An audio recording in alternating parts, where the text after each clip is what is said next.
Bonjour à tous, on se retrouve aujourd'hui avec la suite de la peinture du Blade Guard vétéran de la nouvelle boîte Indomitus pour la V9 de Warhammer 40 000. Dans la précédente vidéo, on avait peint l'armure en bleu en essayant de reproduire un petit effet métallique et de partir sur une couleur assez saturée, assez flashouille, comme ça pour changer un petit peu. Dans cette vidéo, on va s'attarder plutôt sur les peintures de NMM. Le premier NMM qu'on va traiter, c'est le NMM or. Donc comme vous le voyez par rapport à la fin de la dernière vidéo, j'ai rebasé toutes les parties qui n'avaient pas été peintes en bleu, en noir, pour un peu plus voir ce qui restait à faire. Bon, le casque sera à faire d'une autre couleur que du bleu, mais on verra ça plus tard. Donc j'ai tout rebasé. Maintenant, on a une meilleure lecture de justement de la lumière de la figurine, et on va pouvoir s'atteler à la peinture des métaux. Donc moi, ce que je vous conseille de faire pour pour votre NMM, c'est de baser avec votre ombre la plus forte tout de suite. Donc comment on va déterminer les couleurs? Eh ben, simplement, moi, j'ai envie de partir sur un NMM assez chaud, toujours saturé, pour rester dans le même thème que le bleu.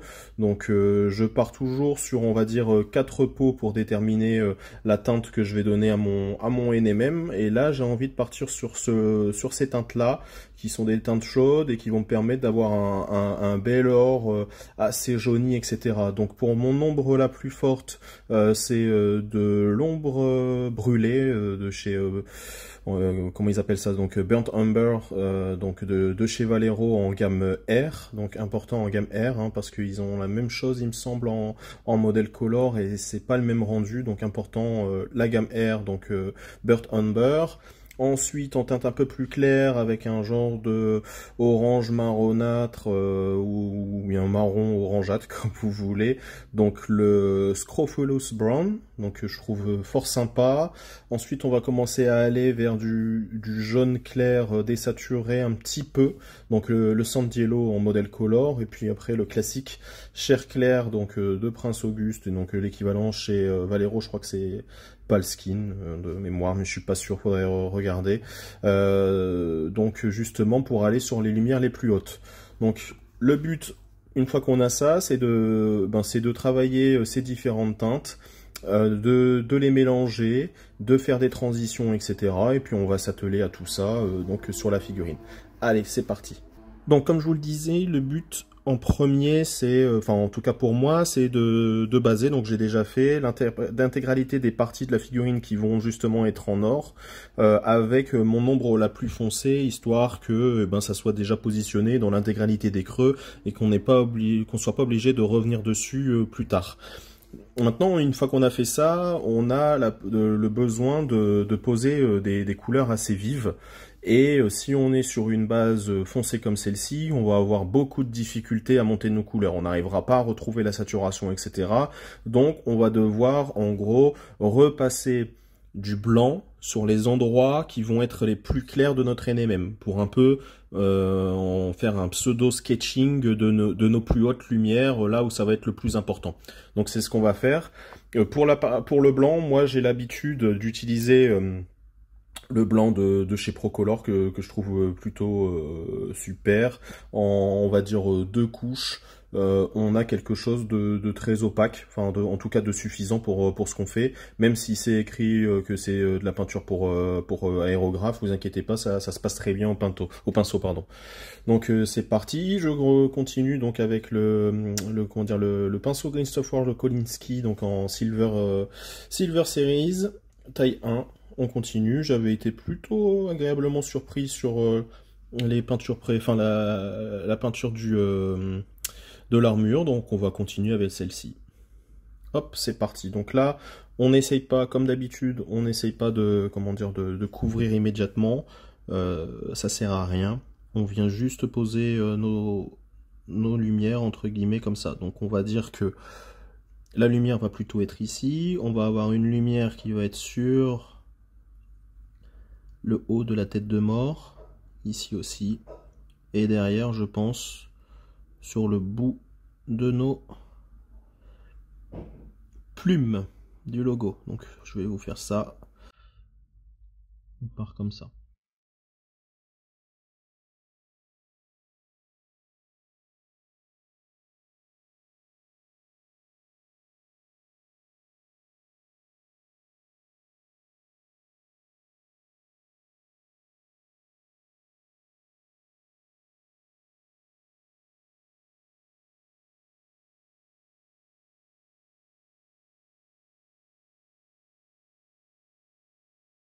On cherche pas à avoir un blanc parfait, hein, c'est pas le but. Le but après, de toute façon, on va venir poser directement après ce Sandilo à cet endroit-là, donc bon, c'est pas, comment dire, on va encore venir poser une couleur claire, c'est juste histoire d'avoir une base qui soit claire en dessous pour bien faire ressortir justement comment dire, la saturation de notre teinte. Donc là pareil, donc je vais tout de suite faire pour vous montrer sur une comment dire, sur une genouillère, et puis après je vais continuer de mon côté, puis je vous reprendrai quand ça sera terminé. Donc là au niveau de la genouillère, on va imaginer que la lumière vienne sur le dessus comme ça, la lumière principale, donc plutôt comme ça. Donc là on attend. Pareil de l'autre côté, donc plutôt ici. De toute façon, on voit bien la lumière de la lampe qui dessine ici. Donc on va reprendre exactement la même lumière. Vous voyez, ça couvre pas très bien, c'est pas grave.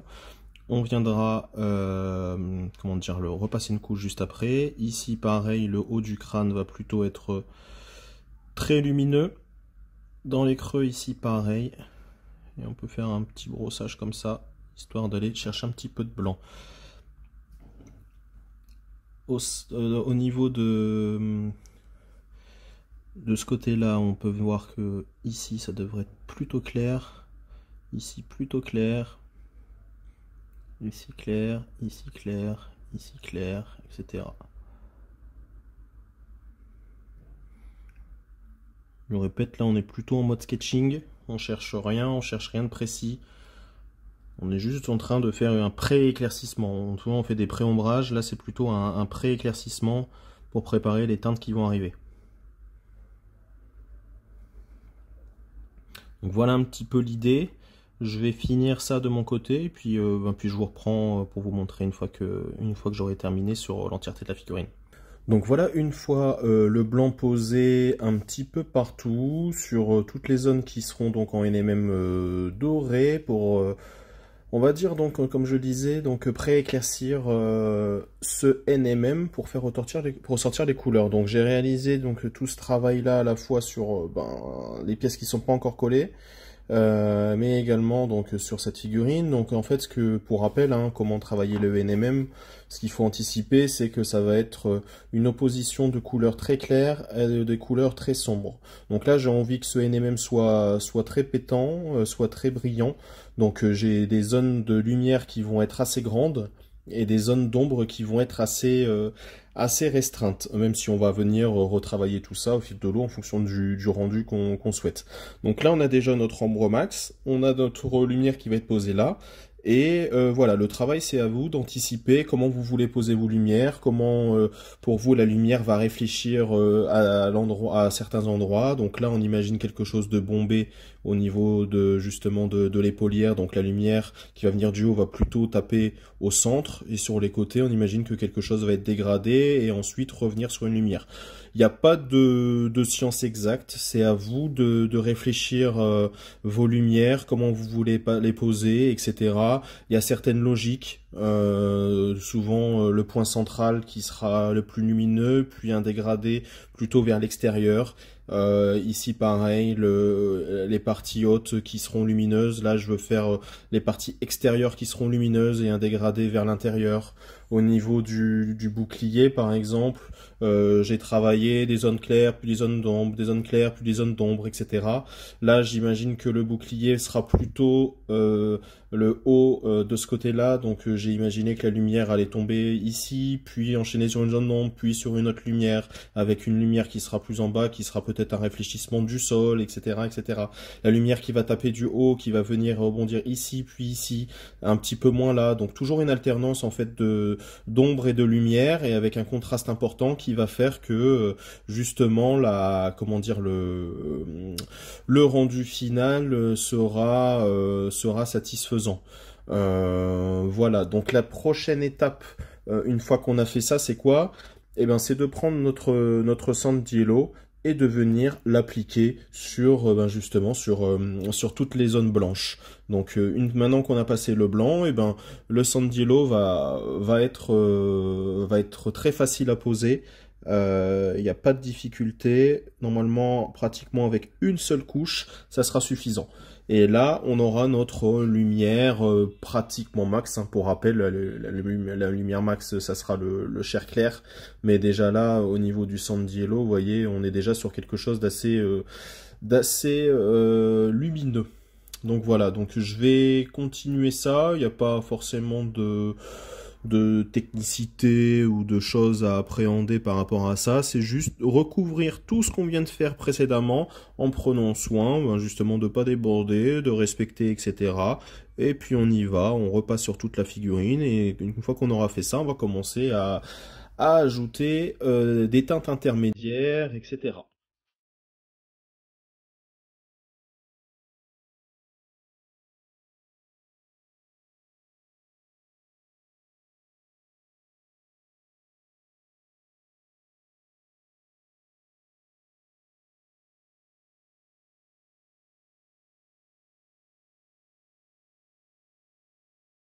Voilà le résultat une fois le Sandilo passé sur le blanc. Comme vous pouvez le voir, on commence à voir apparaître un effet de doré.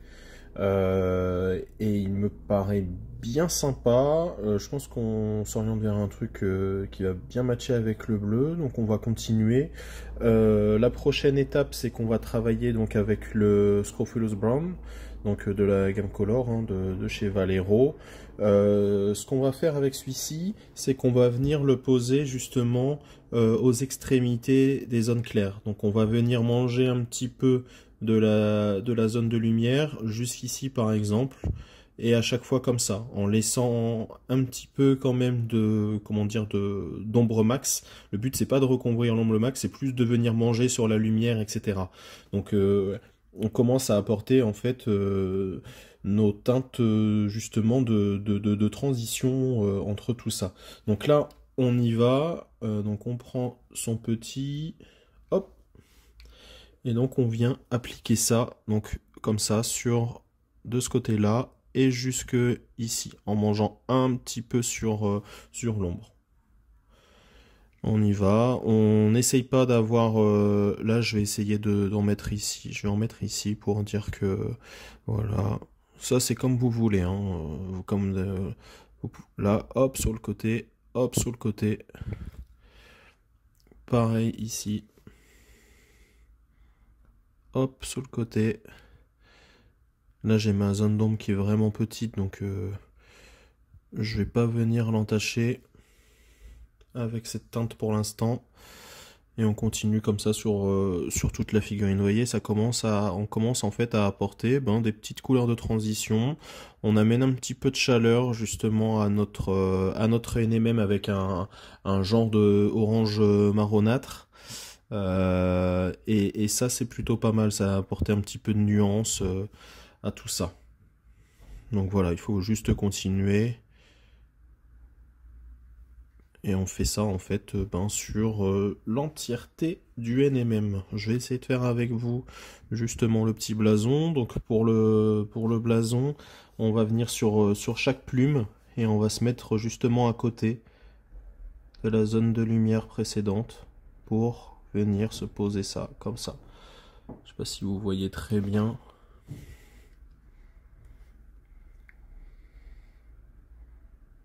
Donc on vient juste appliquer ça comme ça.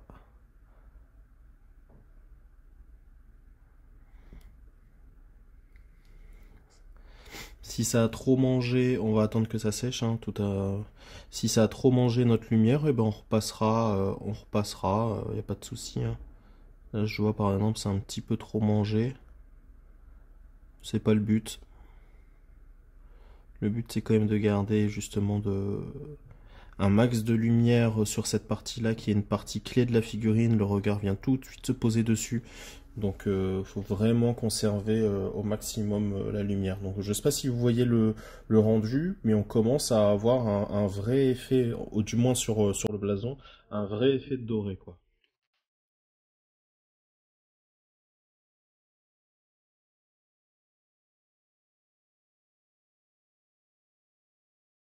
Voilà pour ce orange. Donc vous avez compris le principe, hein. Enfin, je pense. Donc vous prenez votre peinture, vous venez faire juste ici au niveau des transitions, rajouter une petite zone, puis après on va lisser tout ça dans une prochaine étape. Donc je finis ça sur l'entièreté. Ce qui va être assez long aussi, c'est justement tout ce bouclier.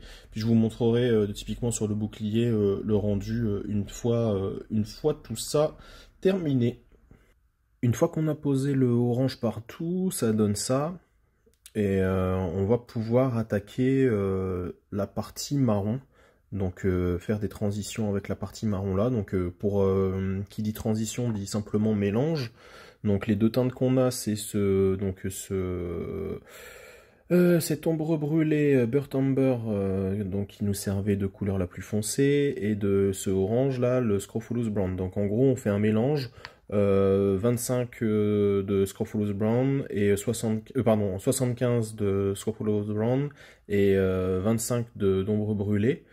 Et comment dire, on va venir appliquer ça ici sur les côtés en venant manger comme on vient de le faire précédemment pour le orange. Donc on est parti, je vous montre ça, et ça va être assez rapide en définitive. On vient appliquer ça comme ça pour teindre. Hop, et on va pas plus loin, on viendra appliquer ici une petite teinte intermédiaire juste après pour venir faire le dernier fondu avec la teinte finale. Pourquoi on n'est pas sur la teinte finale tout de suite? C'est simple, c'est parce qu'on avait comment dire, la base noire juste en dessous qui a assombri notre teinte la plus foncée. Donc c'est pour ça qu'on n'arrive pas on est sur quelque chose d'assez foncé à cet endroit-là, quoi. Donc on y va, on tapote ici, on insiste bien sur la zone de jonction des deux couleurs pour la masquer. On insiste, on insiste. Et après, on viendra faire le même travail pour ici, cette partie-là qu'on va venir fondre.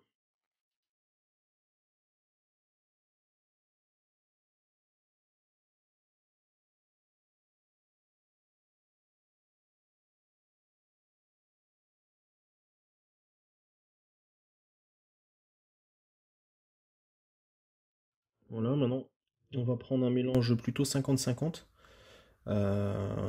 justement pour venir aller rechercher la petite transition qui nous manquait là, à ce niveau-là. Tac. Donc on vient tapoter encore une fois. Ici pareil, on vient tapoter, on vient chercher le bout. Là ici on avait cassé l'ombre, et ben on va la reprendre. On va venir la rajouter au milieu, tout doucement en tapotant, comme ça. Pareil ici, on va la rajouter. On va repartir sur quelque chose sur le marron pur. Justement ici, tac tac tac tac.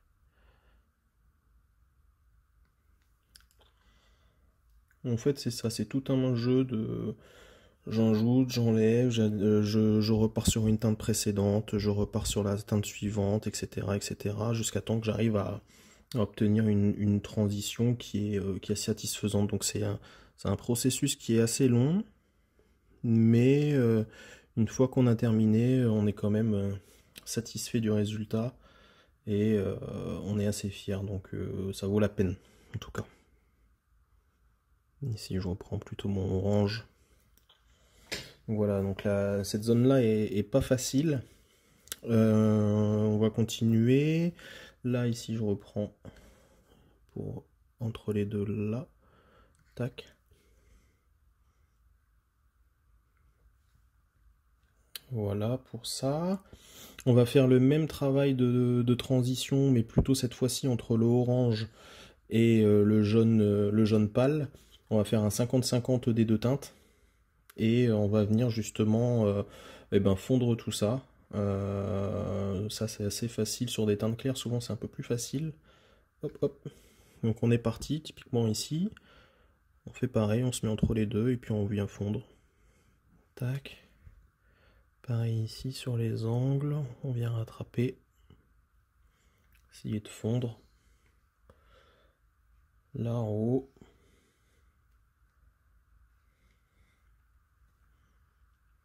Donc sur la vidéo, les couleurs paraissent très très saturées. Mais en réalité, c'est pas si saturé que ça, hein. Pas d'inquiétude. C'est un poil moins saturé. Ça reste quelque chose de saturé parce que c'est ce que je voulais. Je voulais quelque chose qui contraste bien avec le bleu de l'armure.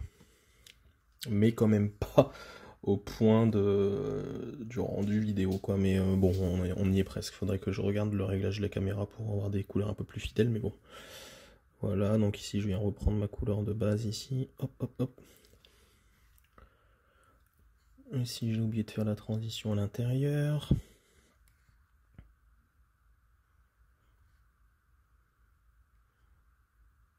Vous voyez, le travail de transition se fait plutôt pas mal. Hop, on va arrêter là. Là maintenant ce que je fais, c'est que je vais faire un mélange de noir et donc de ma couleur la plus sombre pour avoir quelque chose de vraiment sombre et d'assez liquide. J'essaye d'avoir une pointe la plus fine possible. Et en gros ce que je vais faire, c'est que je vais revenir prendre ici la petite ligne tout doucement. La ligne noire qui me permettra de délimiter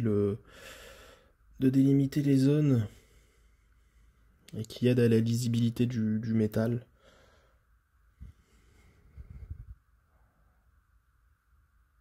Faites très attention, allez-y vraiment doucement avec une pointe la plus fine possible. Vous voyez, celle-ci est vraiment fine. Ouais, même si c'est un pinceau à 4 €, au final, bah, il fait quand même bien l'affaire, hein. Je vous le conseille. Pareil, ici, le petit creux, on voit qu'il y a le petit gap entre... On va venir... Ouh là là, j'ai fait n'importe quoi. C'est pas grave, on va venir reprendre après. Vous voyez, j'ai dépassé. J'étais trop fort. C'est pas grave. Hop. On va venir reprendre les teintes.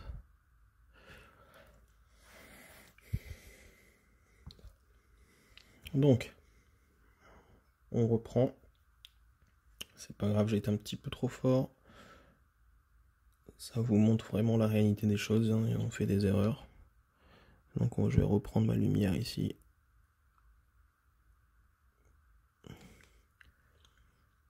Voilà.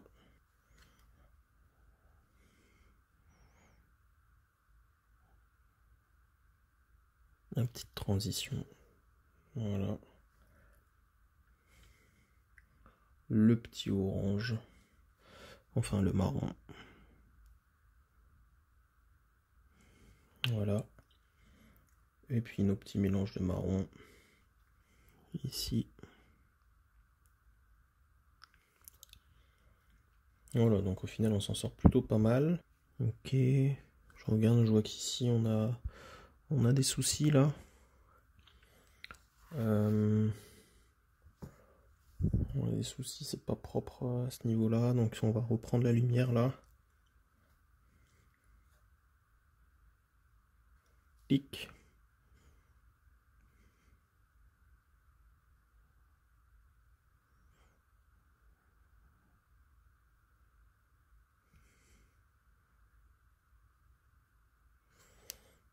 Voilà. On va faire pareil avec les marrons ici.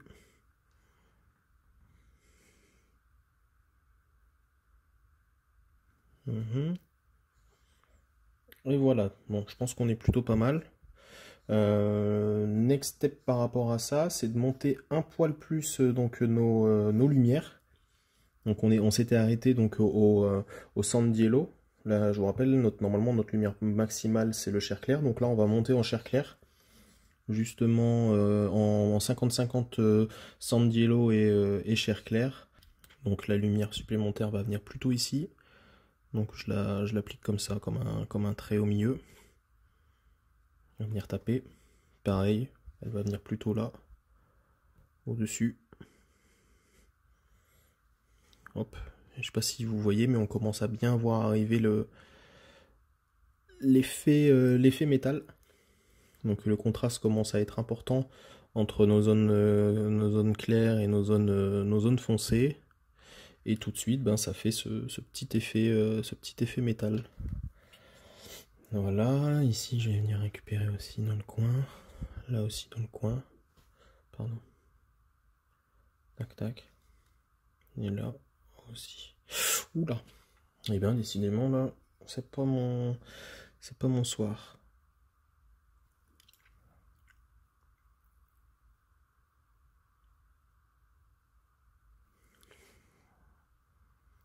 Heureusement j'ai pu le rattraper. Je le corrigerai un petit peu mieux après. Hop. Et pour finir, donc ça c'était un mélange. Maintenant on va venir au chair clair pur.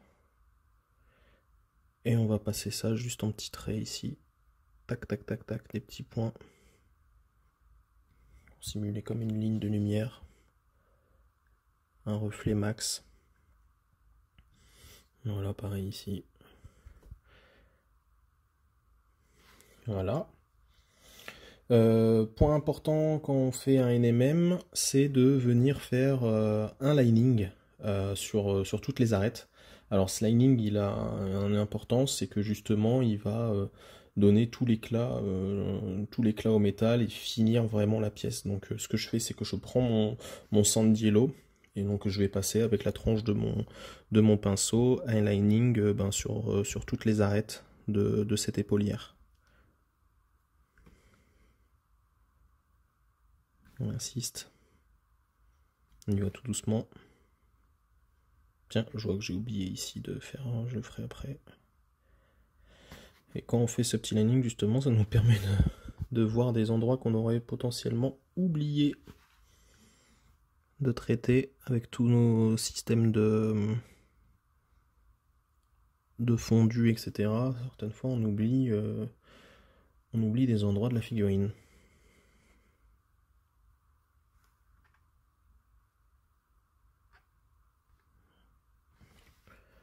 Voilà. Ici, on fait pareil avec la pointe sur l'intérieur. Faut être très vigilant. Ne pas venir appuyer sur le bleu. Voilà.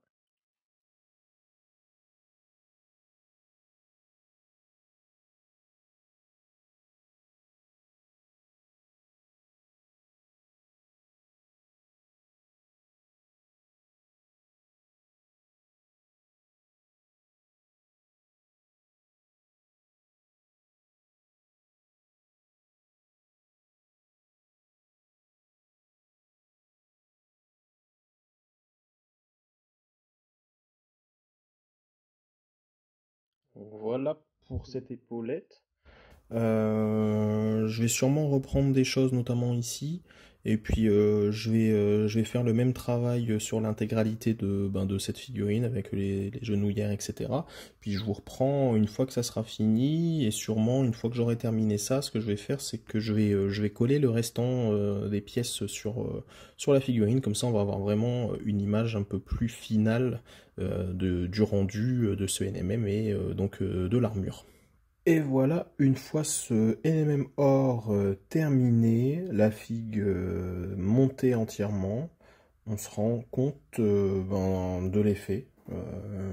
Dites-moi ce que vous en pensez en commentaire, mais personnellement je suis satisfait. On peut faire mieux, je suis pas un spécialiste du NMM, je l'ai jamais prétendu, mais je pense que voilà, ça fait son petit effet. Dites-moi, encore une fois, dites-moi ce que vous en pensez dans les commentaires, si vous avez des conseils pour améliorer le rendu, etc. Je suis preneur. La vidéo en définitive est quand même déjà bien assez longue.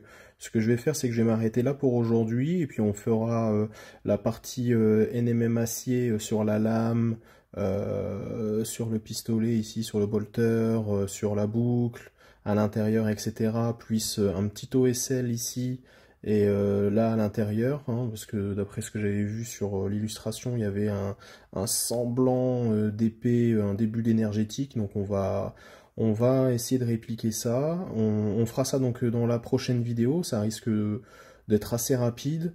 On en profitera également peut-être pour faire eh ben sûrement le petit tissu devant là, la genre de toge là qu'il a devant lui. Voilà, donc en tout cas j'espère que cette deuxième vidéo hein, sur cette série vous aura plu. Je remercie encore une fois la boutique SPL à Paris hein, pour m'avoir donné cette figurine pour pouvoir la peindre en avant-première pour vous. Je mets encore une fois le lien de leur Facebook dans la description.